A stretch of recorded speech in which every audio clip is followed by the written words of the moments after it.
Et on est des humains, on n'est pas... On n'est pas des robots. C'est ça. C'est mieux de même. Quoi que tu serais cute en robot.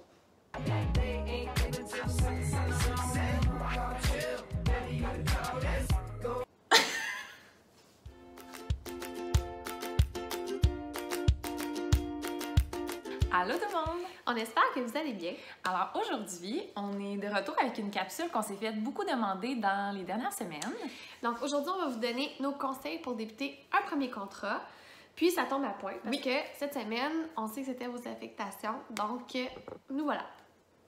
On est passé par là nous aussi, puis on sait que c'est quand même une période où il faut faire preuve de beaucoup d'adaptation. Tout le monde passe par cette étape-là quand on a un premier contrat, fait qu'on s'est comme remis dans nos émotions de ce temps-là, en essayant de savoir qu'est-ce qu'on aurait aimé se faire dire, nous, quand on a eu notre premier contrat. Exactement. Donc, le premier contact avec l'école que vous allez avoir, c'est quand vous allez recevoir votre courriel pour aller au déjeuner de la rentrée. Oui.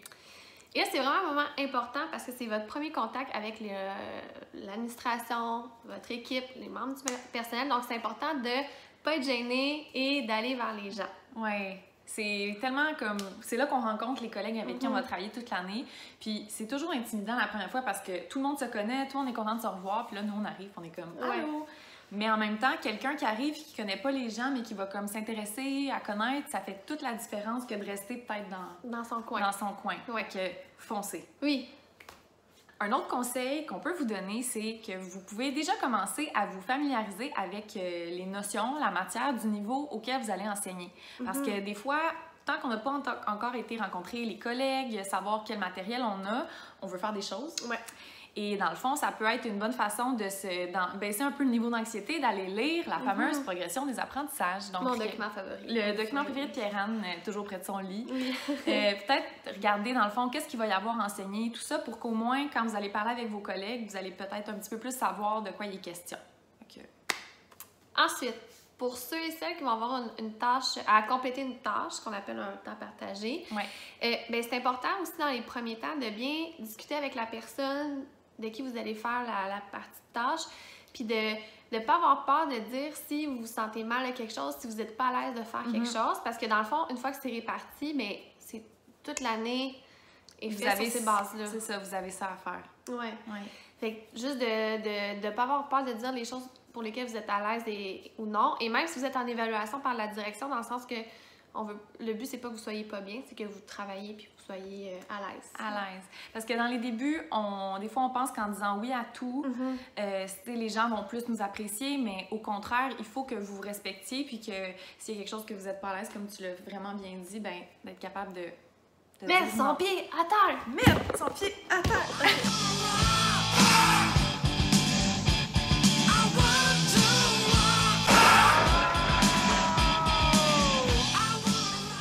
Quelque chose de vraiment important, c'est que dans les premières journées, vous allez aménager votre classe. Il faut garder un endroit spécial pour quelque chose de très important. De précieux. Précieux, vraiment. Précieux.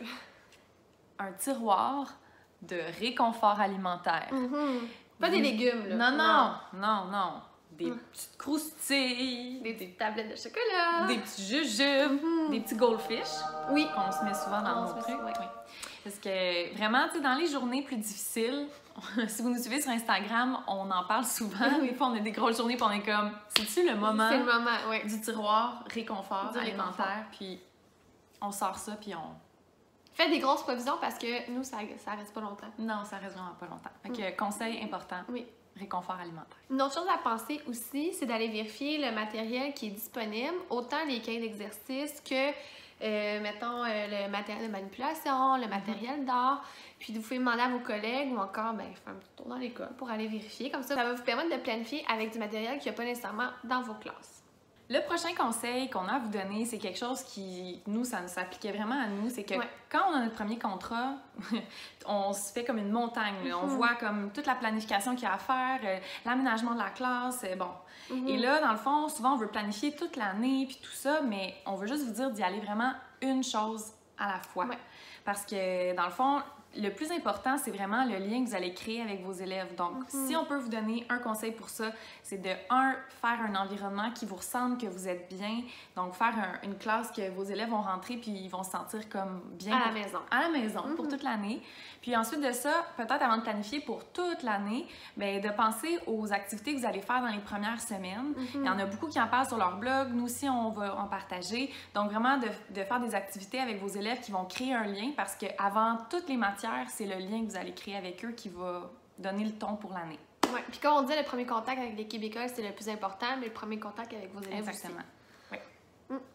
Un autre petit conseil qu'on a pour vous, c'est de profiter de vos heures de sommeil pendant que vous en avez encore. Donc là, il reste une semaine et quelques jours. Dormez. Parce que pendant l'année...